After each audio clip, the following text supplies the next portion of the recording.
رمضان رمضان رمضان يا حبيب رمضان رمضان ليتك دوما قريب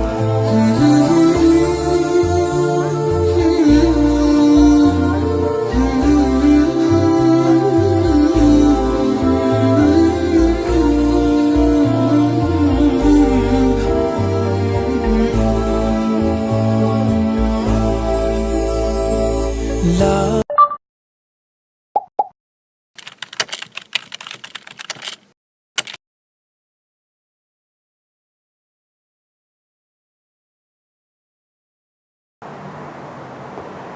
بسم الله الرحمن الرحيم الحمد لله رب العالمين وصلى الله وسلم على نبي الله محمد بن عبد الله أما بعد السلام عليكم ورحمة الله تعالى وبركاته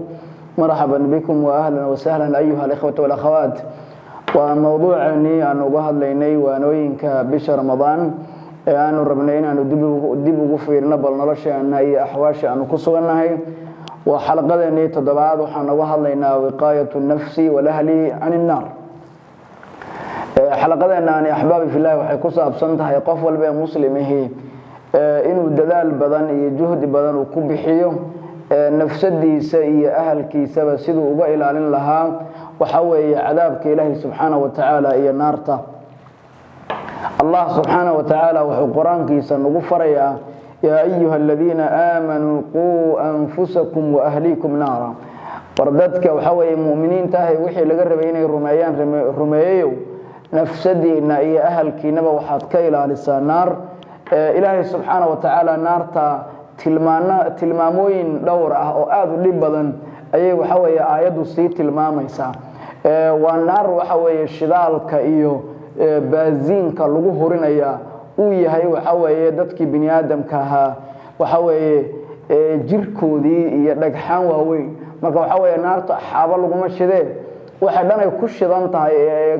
ay la ololeysaa yani ka ololsiinayahay waxa weeye oo lagu horinayahay waa dad iyo dhagxaan weeye malaa'ig manaxayaala oo aad u qalbi adag ayaa waxa weeye xiraasadeeda iyo maamulkeeda iyo dadka ku jira yani cadaabistoodaba u xil saaran oo Rabbi subhanahu wa ta'ala uu naxariista ka siibay inay naxariistaan Rabbi subhanahu wa ta'ala uu san ugu talagalin marka tilmaamaha iyo tilmaamo kale oo runtii aad u xanuun badan ayay aayadan iyo aayado kaleba sii tilmaamayaan naarta noocaas ayuu Rabbi subhanahu wa ta'ala wuxuu nagu waaninayaa inaanu nafsadeena iyo ahalkeenaba intaanu ka ilaalin karna aanu ka ilaalino qofka muslimka ah aan ka bilaaba midda nafsadiisa la xiriirtay dhowr siyaabood ayuu nafsadiisa waxa weeye naar uga ilaalin karaa وحبك أجوه الريام الطريقة أجوه الرئيسة وحوي أداء حق الله عليه جل جلاله إن قته أو كسب حق رب سبحانه وتعالى وكلها واجباتك رب سبحانه وتعالى وصاري حقي إله النمو الرب النمو وحوي رب سبحانه وتعالى وكلها ويسوي كأضون صدي إنه كسب وقته والطريقة الأولى قفك وحوي مسلم كاهن نفسديسا ونار غير على الكرم علماء markay ka hadlayaan waa maxay xaq Allah subhanahu wa ta'ala waa doomada kuleeyahay doomada inay gutaan laga rabaahay waxay yiraahdaan xaq Rabbi subhanahu wa ta'ala waxa ugu horeeya tawxiid oo an la yushrika bihi al-'abd shay billahi jalla jalaluhu shay'an waxa weeye inuu san adoonku waxba ilaahi subhanahu wa ta'ala uu san la wadaajin Rabbi subhanahu wa ta'ala يعني الربوبية سعيد لما لها ألوهية سيئة وحبها عبادات كي قربات كي لحر العيد سبحانه وتعالى لما وذاكته أسماء دي سيئة صفات كي سوى نريتن ربي سبحانه وتعالى عدنا بك لمسنا مركين ربي سبحانه وتعالى لوكلي ربوبية دي سيئة ألوهية دي سيئة أسماء دي سيئة صفات كي سيئة أيوم بأوجه الرأي حق ربي سبحانه وتعالى والضوء كله هي الضوء كنا هدي وجته لفلنا يوحوي إنه لفيه سو نارك إلى شوي نبي صلى الله عليه وعلى وسلم أيا لويديي ومحي حق ربي سبحانه وتعالى الدومده كليه واسمحي حق يا دومده أي ربي سبحانه وتعالى كليهين مركز بير النبي صلى الله عليه وعلى وسلم حق الله على العباد أن يعبدوه ولا يشركوا به شيئا حق والله الدومديس كليه وإن يستجون كليه يعبدان عدك لنا يسوي حقوق دارين ويسر ربي سبحانه وتعالى عدك لو ذا جنين وحقهم عليه حق الله الدومده كليهين وحوي ألا يعذب من لم يشرك به شيئا وإنه صار سبحانه وتعالى أوسن عذاب قفان السجا وحوي إله نمديسي يا رب نمديسي أسماء ديسي صفات كيسي أنا عدك لله سمين وعدك لله جنين marka waxa weeye adoonka waxa la gudboon si uu nafsadiisa naar uga ilaaliyo xaqa tawxiidka ee shirki la'aanta ku dhisan Rabbi subhanahu wa ta'ala ku leeyahay inuu guto ballanqaadka Rabbi subhanahu wa ta'ala ee xaqa uu Allah isa saaray ee adoomadiisa kuwa aan shirkiga la imaanin ee tawxiidkiisa u tajriidiya oo Rabbi subhanahu wa ta'ala u ballan qaadan Rabbi subhanahu wa ta'ala kama baxayo oo Ilaahay subhanahu wa ta'ala ballamada uu galo ma khilaafo adoomadana waxa la gudboon hadii xaqa Ilaahay subhanahu wa ta'ala ay meelun kaga gafaan oo zalla ay ka dhaxdo oo ay meelaha qaar ku simir dhaxdaan inay Rabbi subhanahu wa ta'ala u soo laabtaan iimaankooda iyo islaamnimadoodana ay tajdiidiyaan oo ay dib u cusboonaysiiyaan oo Rabbi subhanahu wa ta'ala meel ka dhacyadii ay sameeyeen Ilaahay subhanahu wa ta'ala ay dib heshiis ula galaan oo Rabbi subhanahu wa ta'ala ay afis weydiistaan adoonnimadoodina Rabbi subhanahu wa ta'ala ay dib ugu ictiraafaan dambigoodina ay ka cudur daartaan oo ka shalayaan intaas baa la gudboon waa mas'alada toobada loo yaqaano iyadana waxa weeye mar gaar ah inaan ka hadalno ayaan rajaynayna hadii Rabbi subhanahu wa ta'ala uu waafajiyo waxay ka kooban tahay yiraahdaan culimadu inuu adoonku waxa weeye meeshii uu ku khaldamay ama zalladii iyo macsiyadii uu ku dhacay inuu faraha kala baxo oo banaanka ka istaago iyo mid labaad oo ah inuu ka shalaayo oo ka qoomameeyo xaqi Rabbi subhanahu wa ta'ala waxa weeye uu ku gafay ama xaqi Rabbi subhanahu wa ta'ala uu ka gaabiyay ama xuduudii Rabbi subhanahu wa ta'ala uu xarataraaray iyo mid saddexaad ugu dambaysa oo ah inuu Ilaahay subhanahu wa ta'ala kula ballamo oo Rabbi subhanahu wa ta'ala waxa weeye uu ballan kula galay inaanu mar dambe inaanu u laabanaynin oo aziimada inaanu ala cadam al-awdati waxa weeye inuu azimo u yeeshto taasi waa dariiqa koowaad oo aan inuu adoonku xaq Rabbi subhanahu wa ta'ala ee tawxiidku ugu horeeyay inuu guto midda labaadna waxa weeye addaa'u xuquuq al-aakharina alayhi inuu adoonku guto xuquuqda adoomada kale ay ku leeyihiin inuu ka soo baxo oo adoomada kale xuquuqdoodiina uu iska bari yeelo iyadana waxa weeye waa dariiqada labaad ee adoonku uu nafsadiisa waxa weeye uu naar uga ilaalin karo waxaan mas'alada ula jeedaa adoomada tacaamul baa dhexmara oo Rabbi subhanahu wa ta'ala xuquuq iyo waajibaad buu isu saaray oo calaaqad iyo xiriirada jira Rabbi subhanahu wa ta'ala uu xuquuqa ka laazimiyay inuu adoonku adoomada kale xuquuqaha iyo waajibaadka ay ku leeyihiin uu ka soo baxo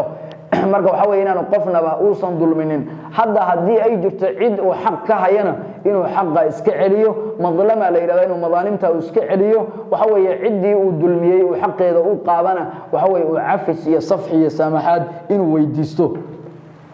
mafaahiimta marmarka qaar dadka muslimiinta inay ka khaldanto laga yaabo gaar ahaan dadka caamada ah ee fahamkooda iyo fiqhigooda xagga diinta uu sanaadka u sii ballaarneen waxa kamid ah adoomada xuquuqdooda ay dulmiyeen ama dadka ay xuquuqda ka qabaan waxa weeye inay Ilaahay subhanahu wa ta'ala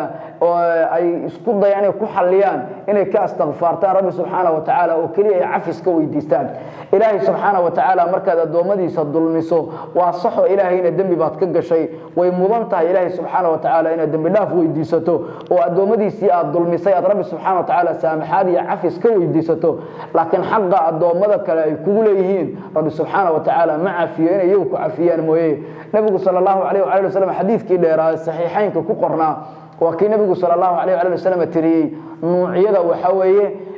حقوقها هي نوعية الظلم بني آدم كوي جلان بركة النبي صلى الله عليه وسلم وحقدر يوحجرا ظلم الدوامة نحن وضيوا كلا جلانه أيه ظلميان بركة النبي صلى الله عليه وسلم وحول نوع الظلم جاء بني آدم كوي كلا جلان إلهي سبحانه وتعالى مفرق جشده وكلي رب سبحانه وتعالى ويسوق قصاصا رب سبحانه وتعالى وحي وحوي عدي للظلمي أي حق يدي عدك لو قد جدا حدانا يدعى فينين وحوي عدي وحوي وحظلم سنة وحوي رب سبحانه وتعالى وعقابه وحوي آدي أي جشاء أي رب سبحانه وتعالى كسو جدا رب سبحانه وتعالى وكسو عليا وحوي هدي الضوامض ويسظلميان وحلا جدا وحوي إنه وحي يسكت ظلميان أي وحوي الدب يوي سجع دارتان أي الدب يعافي سوى الدستان وحي كلا قاضين يسوع عليان مركا يوي سعفيان رب سبحانه وتعالى كذب يدب بلاف سوى الدستان الضوامض رب سبحانه وتعالى إن الظلمية ما أقرأ هدي الظلميان رب سبحانه وتعالى وحوي إنه يسوق قصاص ويسكر رب سبحانه وتعالى وفرق جشده سيدا حديث كان النبي صلى الله عليه وسلم ونبي نوجع ده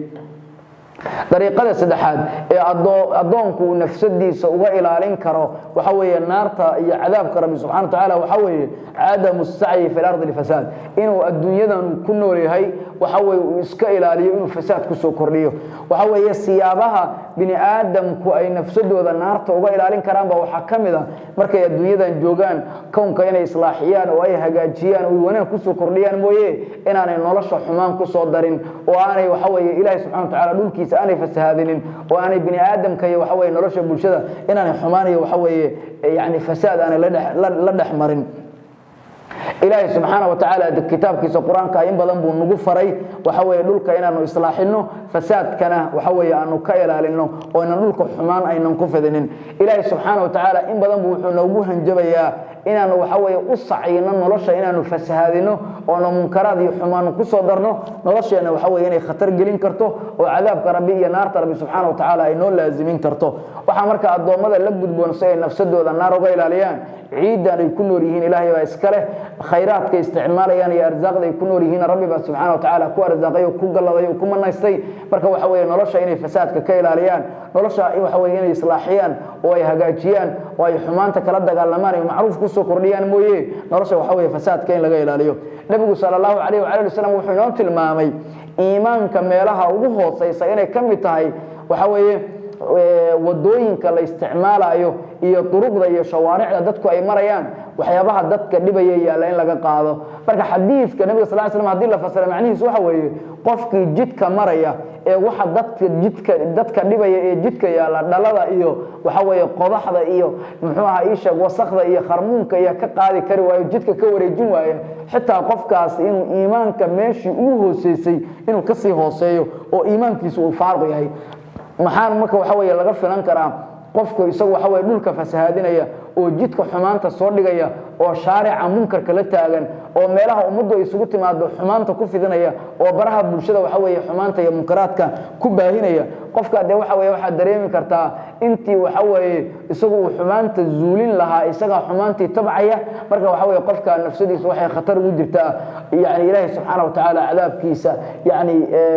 inuu ku laazimo oo rabbi subxaanahu wa ta'aala liiska naarta uu ku qoro ayuu khatar ugu jiraa si marka aanu nafsadeena naarta uga ilaalino waxayna la gudboon in maxaa la yiraahdaa aanu waxa weeye ilaahay subxaanahu wa ta'aala dhulkiisa inaanu fasaadka kala dagaalano allah subxaanahu wa ta'aala isagoo noogu mana sheeganaya khayraadka uu ina siiyay haddana waxa weeye nagu tawjiihinaya xumaanta inaanu qaadana in laga fiican yahay oo ay tahay inaanu mar walba waxa weeye aanu fasaadka ka cararno ayuu rabbi subxaanahu wa ta'aala wuxuu leeyahay kuluu washrabu wala ta'thu fil ardi mufsidiin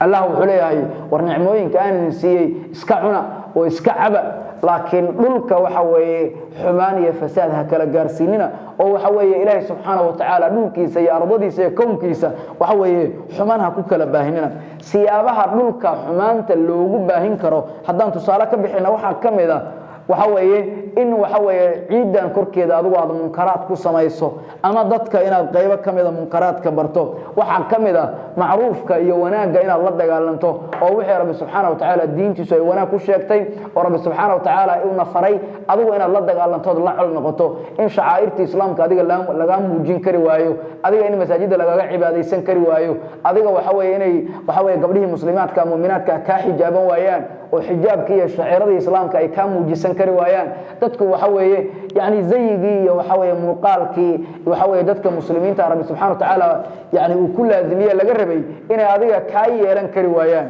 يعني سيابها waxay kamid tahay waxa weeye qofka bini aadamkaahi uu nolosha yani ku fasaadin karo oo nolosha uu fasaad ku gaarsiin karo waxa kamid ah dhamaan noocyada jaraa'imta dhamaan noocyada fisqiga nooc allaale nooc ay doonaan bahan noqdaane waxay kamid yihiin al fasaad fil ard waxa weeye yani ifsaadu ard allah jalla jalaaluhu in dhulka ilaahay subhanahu wa ta'ala la fasaadiyo waxa kamid ah maalka iyo khayraadka rabbi subhanahu wa ta'ala uu ina siiyay inaan u isticmaalno fi ghayri mahallihi meel aan munaasab ku ahayn inaan ku bixino wax rabbi subhanahu wa ta'ala u xaaraanimay inaan ku isticmaalno wax rabbi subhanahu wa ta'ala inaga mamnuucay waxa kamid ah calaaqaadka inaga naga dhaxeeyo inaan xumayno qofkeen inuu dadka qayb kamid ah khiyaano qofkeen dadka inuu waxa weeye yani qayb kamid ah inuu xanto qofkeen dadka inuu isku diro waxaas oo dhan waxa weeye يعني إفساد أرض الله جل جلاله وحا فساد كمذا مسؤوليات كان لا صارح حتى وكلينا نضيعنا marka waxa weeye qofkan waxa weeye caruurta uu dhalay inuu kafaalan qaadi kari waayo caruurta uu dhalay inuu si fiican u tarbiyadeyn kari waayo dariskiisa inuu si fiican ula dhaqmi kari waayo waajibaadka isaga saarnaa qofku inuu gudan kari waayo waxay kamid tahay Ilaahay subhanahu wa ta'ala dhulkiisii inuu fasaadinayo waxa kamid ah muassasaadka mujtamaca iyo bulshada yani u shaqeeya waxa weeye systemkooda maamul in khalal iyo fasaad la galiya kamid ah in masaajida lagu cayaaro ama isbitaalada waxa weeye la dumiyo ama waxa weeye madaarista iyo nidaam yani wax lagu barto iyo malcamadaha wax lagu barto nidaamkooda lagu cayaaro waxay kamid tahay Ilaahay subhanahu wa ta'ala dhulkiisii oo la fasaadinayo waxa sooranana waxay kamid yihiin waxyaabaha waxa weeye adoonku hadii uu ka gaabsan kari waayo nafsadiisa waxa weeye cadaab waxa weeye inay khatar u gasho waxa weeye u sababi kara ayuu kamid yihiin dariiqada afaraad ee ay tahay adoonku inuu nafsadiisa naarta u ilaashado waxa weeye muaamalatu naas bil khuluq al hasan inuu dadka kula dhaqmo hab dhaqan wanaagsan iyo dabeecad wanaagsan dadka inuu kula tacaamulo xadiiska Abi Dharr wakiil ilaha radiyallahu ta'ala anhu wardahu nabiga sallallahu alayhi wa alihi wasallam ayaa ila dardaarmay oo wuxuu ugu yiri ittaqillaha haythuma kunt meel walbood joogto ilaahay uga cabso waatba'i sayyi'ata alhasanata tamhuha hadii xumaani ka dhacdana wanaag ka daba mari wanaagaas baa xumaantay ka tirtirayee hadii waxa weeye aad dad la dhaqmaysana dabeecad wanaagsan iyo waxa weeye dhaqan fiican dadka Ilaahay subhanahu wa ta'ala oo buray kula macaamil oo dadka dhaqan wanaagsan kula yani kula tacaamul siyaabaha yani waxa weeye yani khatarta noqon kara waxa kamid ah inaad xumayso oo adoonku uu xumeeyo habla dhaqmitaankii kala dhaxeeyay dadka kale inuu si khaldan ula tacaamulo oo dabeecad xun iyo qalafsanaan iyo yani qaab darri iyo xumaan oo dadka kula tacaamulo waxa weeye adoonka nafsadiisa way khatar gelinaysaa cadaabka Rabbi subhanahu wa ta'ala uu lahaa war iska ilaaliya inuu iska ilaalin kari waayo ayaa ka ratimi karta haddaan tusaale ka bixiyo yani dabeecad xumada iyo habla dhaqan xumida dadka lagu tacaamuli karo waxa kamid ah dadka in been loo sheego yani bini aadamku markuu dadka macluumaad gaarsiinayo dadka xog uu la wadaagayo inuu mar walba been sheego oo dadka waxa weeye uu propaganda gaarsiiyo waxay kamid tahay siyaabaha dadka waxa weeye aad la dhaqmi karto oo aan wanaagsaneyn Ilaahay subhanahu wa ta'ala iyo rasuulkiisuna ay ka dareen wuxuu leeyahay nabiga sallallahu alayhi wa alihi wasallam إن الكذب يهدي إلى الفجور وإن الفجور يهدي إلى النار بأنت بولي النبي صلى الله عليه وآله وسلم فاجرنمو إيا فسقي إيا حدود إلهي أو الله قبحه أي قفك بني آدم كجارسيسا فجورك يا إلهي حدود دي سوى الله قبحها هنا نار بي أدون كجارسيسايو وحاوي يدنك النارتا أيوم بي وحاوي أدون كوصير رحلة وحاوي والبو أخلاق حمية أو ضد لندقن حميه وحاوي كبريان إلهي سبحانه وتعالى وحاوي حدود كيسي إنا وحاوي أدجير marka dabana waxa weeye in Ilaahay subhanahu wa ta'ala cadaabkiisi aad khatar u gasho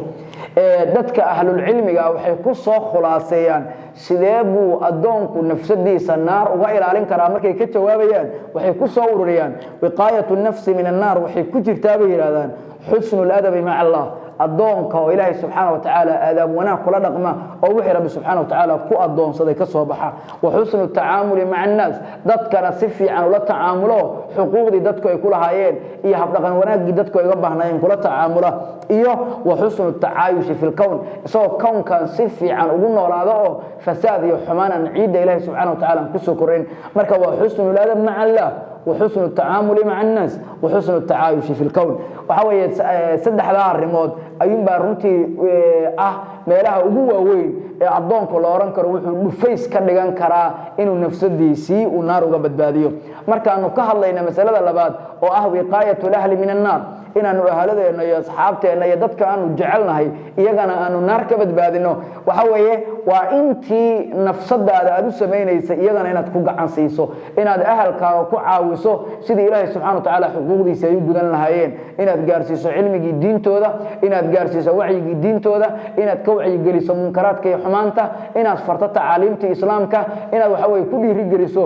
مأمورات كي وحي رب سبحانه وتعالى وفرين الجتان وحوي وحاد كوك عن قبنا يسين نفسده هذا أي نار كبد باده ورب سبحانه وتعالى وعذاب كيسي نار تيسو كيل عليه وحكم إذا إنت كوك عن سي صدتك إن سفي عن أي ولا نقمان ودتك يسفي عن ولا تعاملان دتك أهل كاجا وأحباب هذا وقرابة هذا وهذا كيسود ودين وحوي يسيء نار وغير على سو حكول بدبول إن الضرمجة هي الضمرة كلين الظلميان كيل على سو حديث كده صلى الله عليه وعلى وسلم واكن لها انصر أخاك ظالما aw madluuman walaalka u gargaar hadduu dulmi wado iyo haddii isaga la dulminayo labadaba markaas bay saxaabadu weydiiyeen rasuulka ilaahayow haddii isaga la dulminayo waanu garanayo cadowga dulminayaanu ka celinaynaa laakiin hadduu isagu dulmi wado sidee baanu ugu gargaaraynaa markaas buu nabigu sallallahu alayhi wa alihi wasallam wuxuu yiri markuu isagu dulmi wado dulmiga